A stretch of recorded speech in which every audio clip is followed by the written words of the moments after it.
மனமார்ந்த வணக்கம். ஏப்பா கொள்ளுகார? ஆமா, நான் தான் தெரியாம கேக்குறேன். இந்த செட்ல இருக்கிறவங்க எல்லாம் இப்படிதான் இருப்பாங்களா? எப்படி எல்லாம் குண்டு குண்டா பேனர் மாதிரி எல்லாம் இருக்குது. பேர்ல எல்லாம் ஒண்ணு இப்படிதான் இருக்கும். ஆமா, என்ன நான் தான் இப்படி இருக்கிறேன் போல இருக்கு. நீ இருக்கல, நாங்க ஏதாச்சும் கட்டுக்கிட்டுமா? ஓ, அதனுடைய பணியை தீக்குறீங்களா? ஏமா ஏங்க? ஆமா, உங்க பேர் என்ன? அங்க உள்ள இருக்கிறாங்க. நான் அந்த வேலைக்கு போறது இல்லைங்க. நான் சும்மா வேடிக்கை பாக்குறதோட சரி. உங்க பாப்பையாட்டுக்குது வேடிக்கை இல்லைங்க. இப்ப நீங்க இருக்கிறீங்கல்ல ஈரோடு பவானி எல்லாம், அங்க உங்களோட பேர் என்ன? வாங்க, அப்படிதானே பேசுவீங்க. ஒன்றரை பேர் என்னன்னு சொல்லுவாங்க. ஒன்றரை பேரு? ஆமா, ஒரு பேர் இல்லையா? எங்களுக்கு எல்லாம் ஒன்றரை பேர். எங்க ஊருக்கு உப்பு தமிழ்ல அப்படித்தான் ஒன்றரை பேர் என்றா அப்படிம்பாங்க. ஏன் என்ற பேரா? என்ற பேர் என்ன தெரியுமா? என்ன உங்க பேரு? கால பைரவரே, அது தண்ணி விடுறதுக்கு அழையுதாயா? நீங்க வர வந்தா இந்த பொம்பளைக்கு வந்தாலே அது வந்துருது. ஆமா, என் பேர்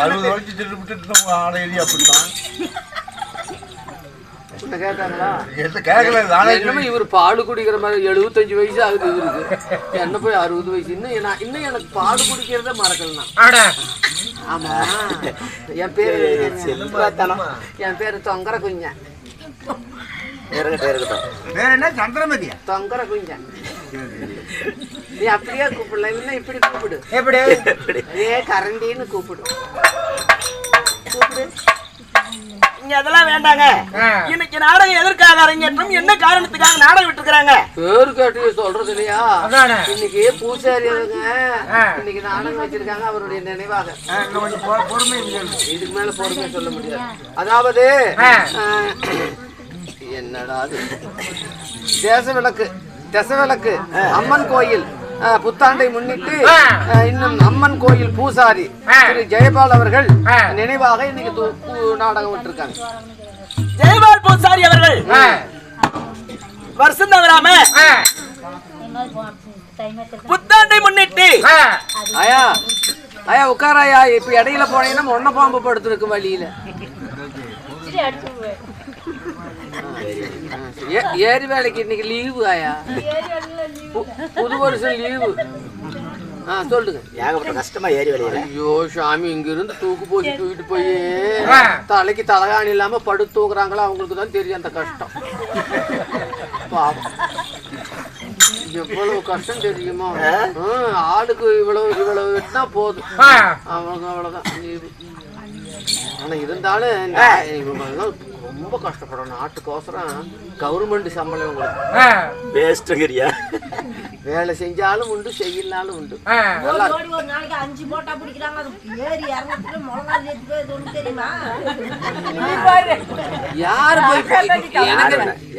யாரு ஒண்ணு போக சொல்றாங்க? பேசாம வீட்டுல படுத்துவங்க வேண்டியதான். யார் காசு காட்டு வேலைக்கு போவேன், எதுக்கு அந்த வேலைக்கு? நாளைக்கு வரட்டும், அவங்க கொட்டையை பிதிக்க போறோம். உன்னை கஷ்டப்பட்டு கூப்பிட்டுருக்காங்க பாரு. சரி, நல்லா ராயா, நீ வேலை செஞ்சாதான் அங்க வேலை நடக்காம இருக்கும். பூசாரி அவர்களுடைய மாண்ட வைகுந்தம் செத்து சிவலோகம் போயிட்டாரு. யாரு? கோபால். அதுக்கடி ஜெயபால் பூசாரி. அம்மாடி மாடனாலோ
பூசாரி அவர்கள். அருமையான பச்சை தங்கம். போன வருஷம் வருஷம் புத்தாண்டு பிறக்கும் போது அன்னைக்கு முதல் நாள் நீதான் சவுந்தரம் ஆடணும் அப்படின்னு வெத்தலை தம்பளத்தை கொடுத்து நாடகம் ஆட சொல்லுவாரு. ஓஹோ, வருஷ பிறப்பு அன்னைக்கு. ஆமா. போன வருடம் என்ன ஆயிடுச்சு, அசால்ட்டா இருந்துட்டாரு. நான் வேற பக்கத்தை வெத்தலை பாக்க வாங்கிட்டேன். அப்புறம் மறுபடியும் போன் பண்ணாரு. போன் பண்ண உடனே மறுபடியும் கோயிலுக்கு வந்தேன். அப்புறம் என்ன சவுந்தரனாரு, என்னன்னா அப்படி திடீர்னு சொல்றீங்க, 4 பேர் நாடகம் வாங்கிட்டேன், எப்படி ஆடுறது? சரி விடிஞ்சா வருஷம் பிறந்துருது, அன்னைக்கு ஆடிடலாம் அப்படின்னு. இல்ல முதல் நாள் தான் ஆடணும், எப்படியே என்ன செய்வி தெரியல, ஏதோ ஒரு செட்டு பேசி விடு அப்படின்னாரு. சரி ஒரு செட்டு நாடகத்துக்கு பேசி கூட அனுப்பி வெத்தலைப்பா கொடுத்துட்டோம். அவர் முன்னாடியே பேசி வந்து ஆடி கொடுத்துருங்க அப்படின்னு. அப்பயே உட்காந்துக்கிட்டு செல்ல எடுத்து பார்த்து, இந்த வருஷம் தான் நீ வரல, அடுத்த வருஷம் பாரு 16ஆம் தேதி செவ்வாய்க்கிழமை வருது, அந்த தேதிக்கு வந்து நீ ஆடி பண்ணணும் அப்படின்னு போன வருஷம் சொன்னாரு. சொன்னவரு எப்படி செத்தாரு என்னன்னு செய்தியே தெரியல, புரட்டாசியில காலம் ஆயிட்டாராம். ஒரு மனுஷன் பாருங்க, வாழ்வு எக்காலமா இருந்தாலும் மனிதனுக்கு சாக்காலம் தலைக்கு மேல. போன வருஷம் சொன்னவரு இந்த வருஷம் இல்ல, முன்கூட்டியே நான் இல்லைனாலும் இந்த கூத்த ஆடிப்படு அப்படின்னு சொல்லி வச்சுட்டு போய்க்கிறாரு. அவருக்கு இந்த கூத்து நம்ம மேல எவ்வளவு நல்ல மனுஷன் எல்லாம் செத்து போயிட்டாருப்பா. யாருங்க இல்லைங்க, நம்ம கூத்து ஆட சொல்லிட்டு செத்து போயிருக்காரு. செத்து போனோன்னு சாவ போறதில்ல. நாம அப்படி நாம எத்தனை பேர்த்த கொள்ளலான்னு இருக்கிறோம். அதனால அவங்க அம்மாவும் அவரு செத்த பிற்பாட எம்மாலும் அதே விஷம் பிடிச்ச எம்மாலும் செத்துருச்சு போயிட்டானுங்க. பெத்த பாசம். இப்ப அந்த ஜெயபாலுடைய பையன்தான் நான் போன் பண்ணி பார்த்தேன். இந்த வருஷம் போன் சுவிட்ச் ஆஃப்னு வந்துச்சு. என்ன போன் சுவிட்ச் ஆஃபா இருக்குது, நம்ம சரி கோயிலுக்கு போலாம், கோயில்ல தானே இருப்பாங்க அப்படின்னு கோயிலுக்கு வந்த உடனே, தம்பி உங்க அப்பா எங்க அப்பா அண்ணா அப்பா காலாயிட்டாருண்ணா கொஞ்சம் காலேஜ் பாப்பா கிளம்பிருச்சு. சொல்லுங்க. அப்புறம் ரொம்ப கஷ்டமா போயிடுச்சு மனசுக்கு. அப்புறம் கண்ணு தண்ணியே வந்துட்டு அழுதுட்டு, அண்ணா எங்க அப்பா உங்ககிட்ட சொல்லிட்டாரு, எங்க அப்பா சொல்லியாவது நான் காப்பாத்துறேன், அந்த கூத்த வந்து ஆடி கொடுத்துருங்க, என்ன என்னால முடிஞ்ச வசூல் பண்ணி தரேன், வசூல் பண்ணி சேர்ற காய்ச்ச கொடுக்குறேன், ஆடி கொடுனா அப்படின்னு. அப்படி சரி இதுவும் நம்ம கோயிலு தானே, குடு ஆடுறேன், எவ்வளவு உனக்கு சேருத குடு ஆடி கொடுக்குறேன். நீ இது உங்க கோயில் ஆடுவ, எனக்கெல்லாம் 2550 ரூபா வரும். நீ உங்க கோயில் ஓசூல் ஆடுவ, நான் என்ன ஓசூல் ஆடுவேன், நானும் வெளியே ஓடி ஆடுறேன். எல்லாம் எங்க சொந்தக்காரர் பதிக்கிறாங்க, ஊரை விட்டு ஆட மாட்டு ஜாக்கிரதை. ஆமா, நானும் தான் வந்து கேக்குறேன், 10 மணியில இருந்து ஆடுறேன், ஒரு 10 ரூபா வரல. நீ என்ன 100 ரூபா சம்பாதிச்சு என்ன புழுத்து இவ்வளவு காசு? எல்லாம் உங்க சொந்தக்காரங்க இருக்கிறாங்க, ஒரு திமுக. நான் நாளைக்கு எங்க சொந்தக்காரங்க அப்படி இல்ல, ஒரு பைசா கூட கிடைக்காது. நாம ஏதோ நம்ம பையன் வந்திருக்கிறான் அப்படின்னு ஒரு பிறந்த மட்டும் போய் வந்துக்கிறான், அக்கௌண்ட் போய் வந்துக்கிறான், அண்ணன் மட்டும் போய் வந்துக்கிறான்னு ஒரு பாசத்தினால கொடுக்கறதுதான். இப்ப நாம அவங்களுக்கு என்ன வாரி கொடுத்துட்டா இல்ல, அவங்களுக்கு ஒரு டீ செலவு, நமக்கு ஒரு கோட்டரை செலவு. கோட்டரை குடிக்க மாட்டேன்னு தெரியுமே, கேளுங்க. கடைக்கெல்லாம் போக மாட்டேன், நான் தான் வாங்கிட்டேன். ஆமா அப்படியா? ஏய் டீட்டெயில கேட்டுக்க. என்ன உனக்கு என்ன தெரியும், வீட்டுல படுத்துருக்கு வாங்கி கொடுக்குறேன், டெய்லி குடிக்கிறேன். சரி சொல்லுங்க. அப்புறம் அதனால இந்த தெருக்கூத்து ஆட வேண்டும் என்று நாம வந்திருக்கிறோம். சரிங்க. அருள்மிகு ஸ்ரீ ஸ்ரீ ஸ்ரீ ஸ்ரீ தசமணிக்கு கோட்டாலத்து ஸ்ரீ பத்ரகாளி அம்மன்னா இந்த உலகமே பெயர் பெற்றது. பெரிய கோட்டையே இந்த இடத்துல இருந்துச்சாம். ஆமா, இது வந்து ஓம்பலூர் வட்டம் இந்த பக்கத்து பெரிய கோட்டையே இருந்துச்சு. இதுக்கு பேரு கோட்டமேடு. ஓஹோ, இது பேரு கோட்டமேடு. ஆமா, இது கோட்டையே இருந்த இடத்தான் கோட்டாலத்து ஸ்ரீ பத்ரகாளி அம்மன் இந்த அம்மனுக்கு பூச்சாட்டின பிற்பாடு தான் இந்த உலகம் 18 பட்டி கிராமம் பூச்சாட்டுவாங்க. நம்ம தான் எல்லாத்துக்கும் தலைமை. ஆமா. அப்பேற்பட்ட சக்தி வாய்ந்த தெய்வம் அருள்மிகு ஸ்ரீ பத்ரகாளி மேச்சேரி பத்ரகாளி சிலை எப்படி இருக்கிறதோ அதே அச்சரவுல இருக்கும். அப்படி பெயர் பெற்ற ஸ்ரீ இந்த பத்ரகாளி அம்மனுக்காக வேண்டி வருட பிறப்பென்று ஜெயபாலருடைய நினைவாகவும் புத்தாண்டை முன்னிட்டு பத்ரகாளி அம்மனுக்கான நாடகமா அரங்கேற்றம் நாடகத்தை கண்டு மகளும் வந்திருக்கும் ரசிக பெருமக்களுடைய குடும்பங்களும் நம் நாடகத்திற்காக அனைவர்களும் 10, 20 என்று வாரி வழங்கிய அருமை நல்ல உள்ளங்கள் சொந்த பந்தங்களுக்கு நோயில்லாத வாழ்வு, குறையில்லாத செல்வம், அவர் குழந்தைகள் படிக்கின்ற கல்வி, ஆடு மாடு செய்யும் தொழில் தனம் தானியத்தோடு நீடோடி காலம் வாழ வேண்டும் என்று பத்ரகாளி அம்மனை வேண்டிய வணக்கம்.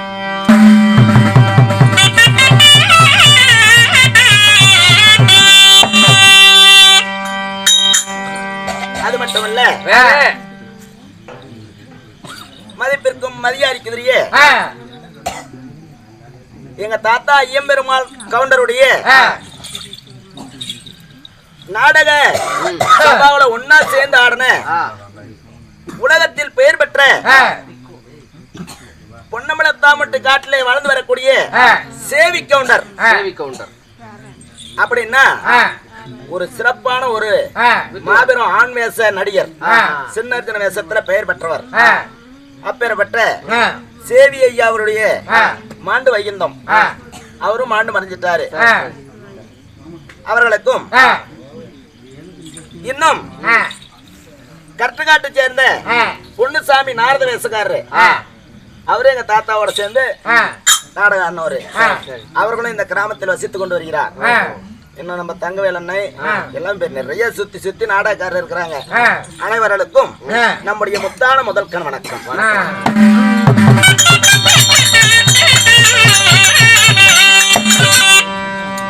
அம்மா, அழகா லட்சணமா நல்லா வந்திருக்கிறீங்க. நீங்க யாரு, என்ன பேரு, எங்க இருந்து வந்திருக்கிறீங்க? முதல்ல எனக்கு எந்த கடையில அரிசி வாங்குறீங்கிற விவரம் வரணும். அந்த விவரம் தான் தெரியணுமா? விவரம் தான் நானும் மசாலாக்காரரும் வாங்கிட்டீங்களான்ட்டு. நீங்க எங்க இருந்து வந்திருக்கீங்க? உங்க பேர் என்ன ஊரு?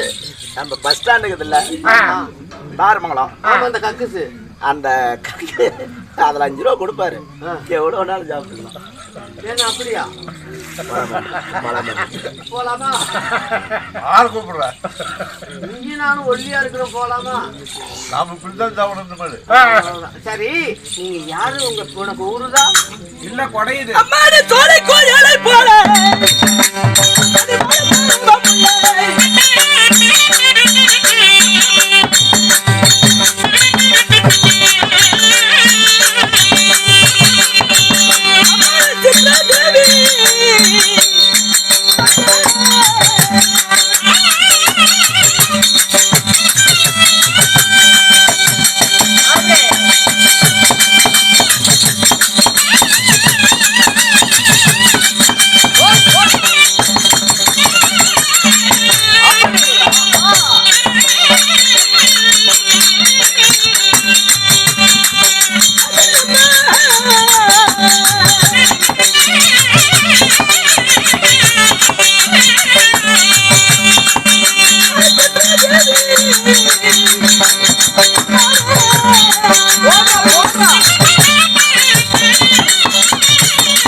மின்னலை போல என் பெயரோ சித்ரா தேவி என்று சொல்லலாம். சித்ரா தேவிகளா? அப்படி சித்ரா தேவி பெற்றது யாரும்? என்ன திறந்து பாக்குற? நல்லா இருக்குதா? சூப்பரா இருக்கு. நேத்து கூட இப்படி இல்ல, இன்னைக்குதான் 10 மாசம் சேன மாதிரி தெரியும். ஆமா, உங்க அப்பா அம்மா பேர் என்ன?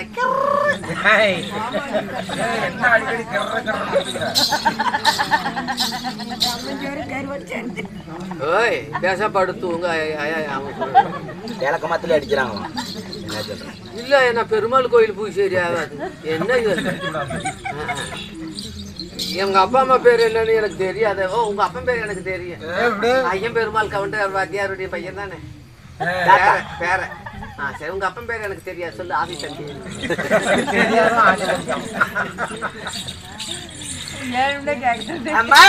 ஐயோ, நான் இன்னைக்கு இந்த பக்கம் பாத்துருக்கீங்களா? நான் இன்னைக்குதான் வந்துருக்கேன்.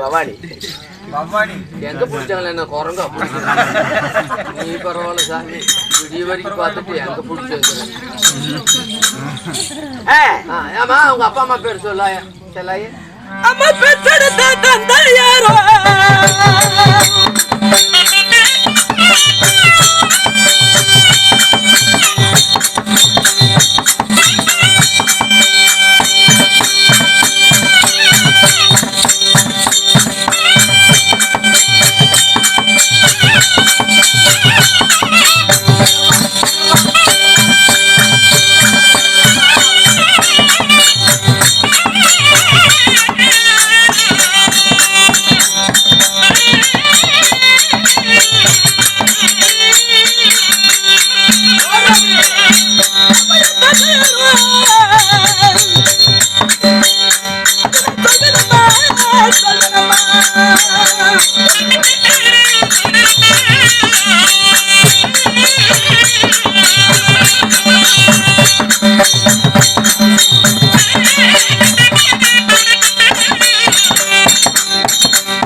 ஒரே குத்தா தாக்கணும்னா அப்படியே 1.5 சாணி இறக்கி போயிருவேன். ஆளுக்காரனே உன்ன ஏன் இப்படி கொசல சொல்லி தர போடு. உனக்கு எனக்கு காட்டு தகராறா வீட்டு தகராறா? என்னமோ கிடந்துகிட்டு போச்சு. அது இன்னைக்கு தான் முத கொடுக்குதுல்லாயா. ஆனா ஒரு கண்டிஷன் என்ன, இனிமே இப்படி விரிச்சு ஆடக்கூடாது. காத்து பூந்துக்கும் அப்புறம் குறப்பு அந்த விரிச்சு ஆடுற வேலையை விட்டுட்டு வேற என்ன குழந்தைய பெத்து போட்டு வந்துக்கிறேன். காத்து பூத்துச்சுன்னா அப்புறம் அது ஆளேரி காத்தாயாது. அப்படி ஒரு காத்து. ஆமா சரி, ஆளேரி காத்து. என் தந்தையின் பெயர் வடக்கு திசை ஆண்டு வரக்கூடிய குபேர மன்னன். உங்க அப்பா செல்வத்துக்கு அதிபதி. அப்படியா? என் தந்தை செல்வத்துக்கெல்லாம் அதிபதியாகிய குபேர மன்னனாக இருந்தாலும் அப்ப குபேர மன்னன் செல்வத்துக்கெல்லாம் அதிபதி. ஆனா ஊரெல்லாம் கந்து வாங்கி வச்சுட்டு போயிட்டாரு. யாரு? உங்க அப்பா? இல்ல எங்க அப்பா கிட்ட தான் கடன் வாங்கணும். குபேரன் என்றார் எப்பேர் பெற்றவர்? எப்பேற்பட்டவரு? அந்த ஒன்னானப்பட்ட வெங்கடாஜலபதி இருக்கிறாரே திருப்பதி ஏழுமலையில பெருமாள். ஆமா, அந்த வெங்கடாஜலபதிக்கு எங்க அப்பா கல்யாணத்துக்கு கடன் கொடுத்தாராம். உங்க அப்பா அவரு கல்யாணத்துக்கு உங்க அப்பா கடன் கொடுத்தாரு. ஆனா உங்க அப்பா கல்யாணம் கல் எடுத்து தானே செஞ்சிருக்கிறார். அப்புறம் இப்படித்தான் குறுக்கு கேள்வி பேசினா சொந்த கல்யாணம் அப்படியாச்சு, அவங்களுக்கு அப்படி குபேர மகாராஜா கந்து எடுத்தாருன்னா உலகம் அழிஞ்சு போயிருமா? அப்படியா? ஆமா, எழுத்தினுடைய வாசனம் தான். அந்த அளவுக்கு படிக்கலாம். அப்ப எங்க அப்பா குபேர மன்ன இடத்துல வெங்கடாஜலபதி வந்து என் கல்யாணத்துக்கு பணம் வேணும் அப்படின்னு கேட்டாங்களா? சரி. அப்ப எப்படி நம்புறது ஒண்ணு? அதானே எப்படி அப்படின்னு அப்பயே கையெழுத்து போட்டு பத்திரத்துல எழுதி கொடுத்தாராம் வெங்கடாஜலபதி. நம்பிக்கை இல்லாத ஒரு அதனால இன்னமும் வாங்கின பணத்துக்கு வட்டி தான் கட்டிட்டு இருக்கிறாரு வெங்கடாஜலபதி. அங்க போடுற காசு உண்டி இல்ல, குபேரனுக்கு வட்டிக்கு தான் ஆகுது, இன்னும் அசலு கொடுக்கல. அப்படி எம்புட்டு கடன் வாங்கினார்? ஒருவேளை வட்டின்னு குட்டி போடும் போல இருக்குது. சரி சரி அப்படின்னு ஐதீகத்துல எழுதி இருக்குது. நாம் பார்த்தோமா? இல்ல.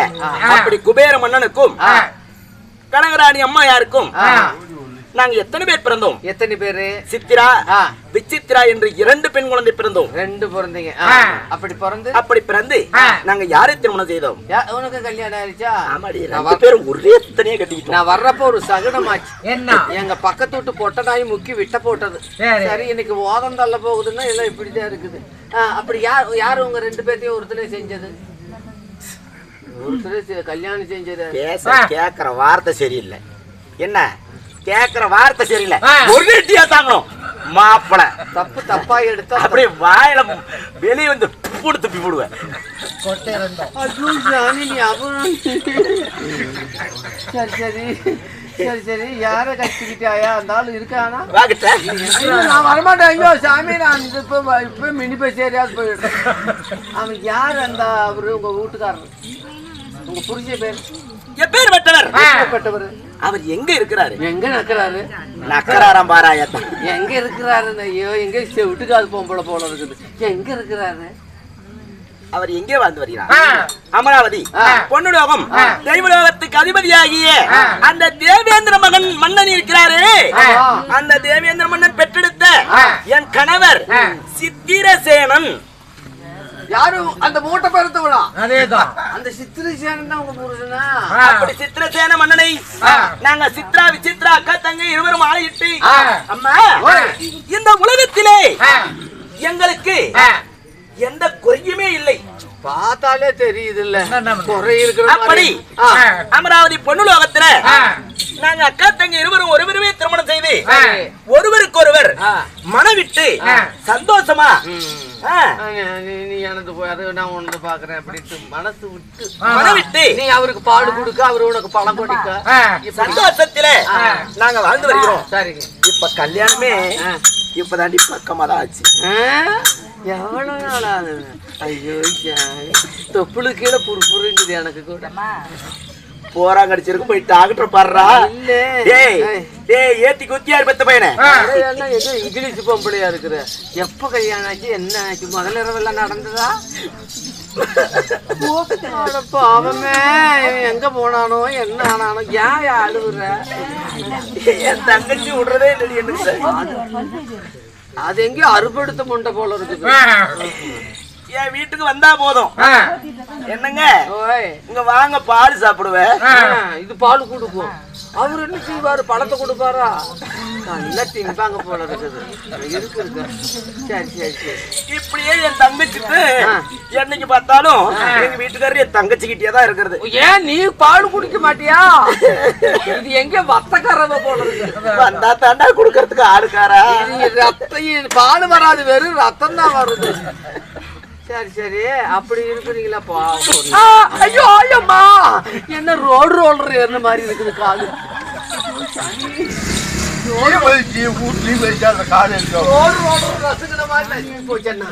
அதனால இங்க பாரு, இன்னைக்கு வரட்டும் என் புருஷனை அப்படி முந்தானியில போட்டு முட்டிஞ்சு இழுத்து அவன் கருக்குன்னு சொல்றீங்க. ஆமா இன்னைக்கு நக்கியவன் வரட்டும் அப்படி நறுக்கு நம்ம முடிச்சு போட்டு ஆமா வண்டி எடுத்து போறாங்க. போறாங்க அவங்க வண்டிதான். அதனால அந்த விஷயங்கள் உங்க அக்கா தங்கச்சி வரணும்.